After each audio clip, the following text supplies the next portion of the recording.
Bismillahirrahmanirrahim. Assalamualaikum warahmatullahi wabarakatuh. Perkenalkan, nama saya Herlinawati dari kelas 1C Prodi Pendidikan Agama Islam, akan mengerjakan tugas pengantar filsafat. Nah, di sini saya akan membahas filsafat positivisme dari tokoh Auguste Comte. Nah, apa itu positivisme?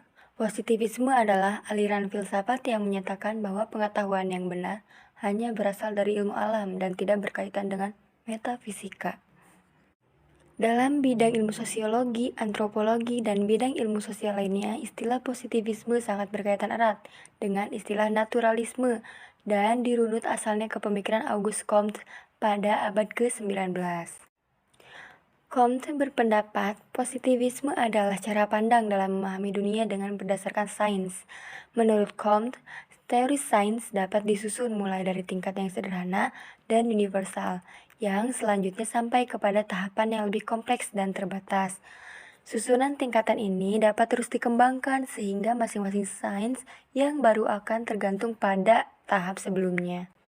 Penganut paham positivisme meyakini bahwa hanya ada sedikit perbedaan, jika ada, antara ilmu sosial dan ilmu alam. Karena masyarakat dan kehidupan sosial berjalan berdasarkan aturan-aturan, demikian juga alam.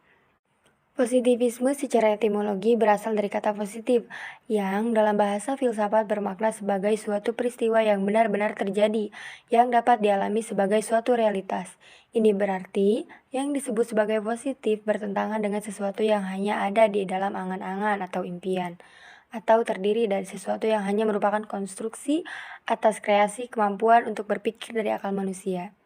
Maka dapat disimpulkan bahwa pengertian positivisme secara terminologi berarti suatu paham yang dalam pencapaian kebenaran bersumber dan berpangkal pada kejadian yang benar-benar terjadi. Segala hal di luar itu sama sekali tidak dikaji dalam positivisme. Kemudian, proses positivisme. Terbangunnya sebuah visi yang komprehensif tentulah lahir dari sebuah pemikiran yang sangat matang. Ini tidak terlepas dari lingkungan dan masa yang memengaruhi suatu perenungan. Inilah konsep yang terbangun pada diri Auguste Comte dengan gagasan tentang filsafat positivisme. Ini bisa dilihat dari perjalanan hidupnya. Ia masa kecilnya dalam lingkungan bangsawan Katolik. Di itu keadaan negeri Prancis masih berada di samping dalam genggaman Raja Louis XVI. Saat puncak krisis yang melanda Prancis yang telah berada di bawah pemerintahan monarki absolut selama berabad-abad. Menginjak masa remaja, Comte yang sudah masuk ke dunia pendidikan tinggi di École Polytechnique Paris dan kedokteran di Montpellier, pola pikir yang telah terasah dengan daya nalar yang tajam tentu terganggu dengan kondisi negaranya yang berada di bawah pemerintahan monarki absolut yang dilanda revolusi. Revolusi ini dikenal dengan Revolution Prancis. Masa ini menjadi periode radikal pergolakan politik yang meluas hingga ke seluruh Eropa. Pada diri Comte, bisa dilihat dari dua sisi yang juga bergejolak. Di satu sisi, dia melihat sistem pemerintahan yang bobrok dan korup yang merampas hak-hak kemanusiaan. Di sisi lain, agamanya mengajarkan tentang keadilan dan kasih sayang. Padahal di masa itu, masa dipercaya bahwa raja sebagai wakil Tuhan dalam memelihara kemaslahatan masyarakat. Dua paham yang sangat bertolak belakang itu menyebabkan ia hengkang dari Paris, kemudian berguru pada Claude Henry de Rouvroy yang lebih dikenal dengan nama Saint-Simon pada 1817. Saint-Simon ini seorang sosialis di Prancis. Ilmu inilah yang membentuk bentuk sosialisme teknokratis, yaitu perekonomian dikelola dan dipimpin oleh para industrialis dan para ahli yang diangkat berdasarkan prestasi. Ide-ide Simon ini tentu saja memengaruhi pemikiran Comte hingga lahirlah filsafat positivisme. Positivisme berakar pada empirisme. Positivisme adalah bahwa ilmu adalah satu-satunya pengetahuan yang valid dan fakta-fakta sejarah yang mungkin dapat menjadi objek pengetahuan. Dengan demikian, positivisme menolak keberadaan segala kekuatan atau subjek di belakang fakta, menolak segala penggunaan metode di luar yang digunakan untuk menelaah fakta. Auguste Comte adalah tokoh aliran positivisme. Pendapat aliran ini adalah indera amatlah penting dalam memperoleh pengetahuan, tetapi harus dipertajam dengan alat bantu dan diperkuat dengan eksperimen. Karena kekurangan indrawi dapat dikoreksi dengan eksperimen. Paham positivisme muncul karena beberapa sebab yang melatar belakanginya. Di antaranya, ketidakpuasan terhadap dominasi positivisme, terutama terhadap latar belakangnya yang naturalistik dan deterministik. 2. Reaksi terhadap kepercayaan akan apa yang disebut sebagai kemajuan atau progres abad ke-19. 3. Timbul reaksi terhadap pengertian mengenai perkembangan yang telah menjadi mitos yang mencakup segala-galanya. Nah, bisa dilihat dari nilai etisnya terhadap sains, maka dapat dinyatakan bahwa apabila paradigma positivisme, maka objeknya empiris. Macam pengetahuannya menunjukkan sains dan dapat diukur dengan logis dan bukti empiris. Dari deskripsi ringkas tadi yang telah dijelaskan mengenai positivisme, maka sebenarnya positivisme itu mempunyai beberapa kelebihan dan kekurangan, yaitu antara lain kelebihan positivisme. 1. Positivisme lahir dari paham empirisme dan rasional, sehingga kadar dari paham ini jauh lebih tinggi daripada kedua paham tersebut. 2. Hasil dari rangkaian tahapan yang ada di dalamnya maka akan menghasilkan suatu pengetahuan, yang mana manusia akan mampu menjelaskan realitas kehidupan, tidak secara spekulatif, arbitrary, melainkan konkret, pasti, dan bisa jadi mutlak, teratur, dan valid. 3. Dengan kemajuan dan dengan semangat optimisme, orang akan didorong untuk bertindak aktif dan kreatif, dalam artian tidak hanya terbatas menghimpun fakta, tetapi juga meramalkan masa depannya. 4. Positivisme telah mampu mendorong lajunya kemajuan di sektor fisik dan teknologi.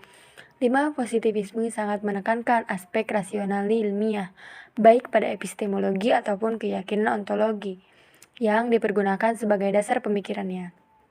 Kemudian, kekurangan positivisme. 1. Analisis biologi yang ditransformasikan ke dalam analisis sosial dinilai sebagai akar terpuruknya nilai-nilai spiritual dan bahkan nilai-nilai kemanusiaan. Hal ini dikarenakan manusia tereduksi ke dalam pengertian fisik biologi. 2. Akibat dari ketidakpercayaannya terhadap sesuatu yang tidak dapat diuji kebenarannya, maka paham ini akan mengakibatkan banyaknya manusia yang nantinya tidak percaya kepada Tuhan, malaikat, setan, surga, dan neraka. Padahal yang demikian itu di dalam ajaran agama adalah benar kebenarannya dan keberadaannya. Hal ini ditandai pada saat paham positivistik berkembang pada abad ke-19. Jumlah orang yang tidak percaya kepada agama semakin meningkat. 3. Manusia akan kehilangan makna, seni atau keindahan, sehingga manusia tidak dapat merasa bahagia dan kesenangan itu tidak ada, karena dalam positivistik semua hal itu dinafikan. 4. Hanya berhenti pada sesuatu yang nampak dan empiris sehingga tidak dapat menemukan pengetahuan yang valid. 5. Positivisme pada kenyataannya menitik beratkan pada sesuatu yang nampak, yang dapat dijadikan objek kajiannya, di mana hal tersebut adalah bergantung kepada panca indera, padahal perlu diperhatikan atau diketahui bahwa panca indera manusia adalah terbatas dan tidak sempurna, sehingga kajiannya terbatas pada hal-hal yang nampak saja, padahal banyak hal yang tidak nampak dapat dijadikan bahan kajian. 6. Hukum 3 tahap yang diperkenalkan Comte mengesankan dia sebagai teorisi yang optimis, tetapi juga terkesan lincah seakan setiap tahapan sejarah evolusi merupakan batu pijakan untuk mencapai tahapan berikutnya, untuk kemudian bermuara pada puncak yang digambarkan sebagai masyarakat positivistik. Bias teoretik seperti itu tidak memberikan ruang bagi realitas berkembang atas dasar siklus, yakni realitas sejarah berlangsung berulang-ulang tanpa titik akhir sebuah tujuan sejarah yang final. Manfaat positivisme dari cara pandang Auguste Comte. Nah, dapat diambil manfaatnya. Dengan kemajuan dan dengan semangat optimisme, orang akan didorong untuk bertindak aktif dan kreatif, dalam artian tidak hanya terbatas menghimpun fakta tetapi juga meramalkan masa depannya. Nah, juga dengan positivisme maka akan menghasilkan suatu pengetahuan yang mana manusia akan mampu menjelaskan realitas kehidupan tidak secara spekulatif, melainkan secara konkret, pasti, dan bisa jadi mutlak, teratur, dan valid.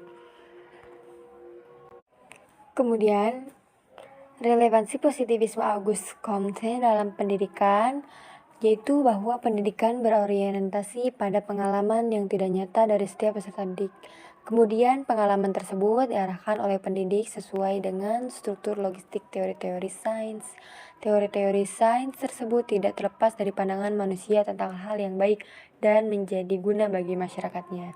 Sehingga masyarakat selalu berupaya untuk anggota tidak nilai-nilai yang baik dan ditanamkan dalam anggotanya untuk berperilaku yang baik pula. Nah, dengan filsafat positivisme, hal-hal yang baik seperti nilai-nilai etis, kewarganegaraan, spiritual, dan estetika dapat tercipta sebuah dalam diri peserta didik. Dengan nilai-nilai moral, rohani, kebangsaan, dan daya cipta peserta didik dapat memiliki kemampuan untuk menemukan fakta-fakta sosial. Fakta tersebut dianalisis dengan sebuah kritis agar dapat menemukan kegunaannya bagi lingkungan. Positivisme tetaplah merupakan salah satu cara yang lebih dari akurat dalam menentukan kebijakan-kebijakan pendidikan, termasuk di dalamnya orientasi, kurikulum, penelitian pendidikan, dan sebagainya. Karena hakikat pendidikan adalah nyata dalam praktek dan aplikasinya. Mungkin hanya sekian yang dapat saya sampaikan, kurang lebihnya mohon maaf, karena saya juga masih dalam tahap pembelajaran. Terima kasih. Wassalamualaikum warahmatullahi wabarakatuh.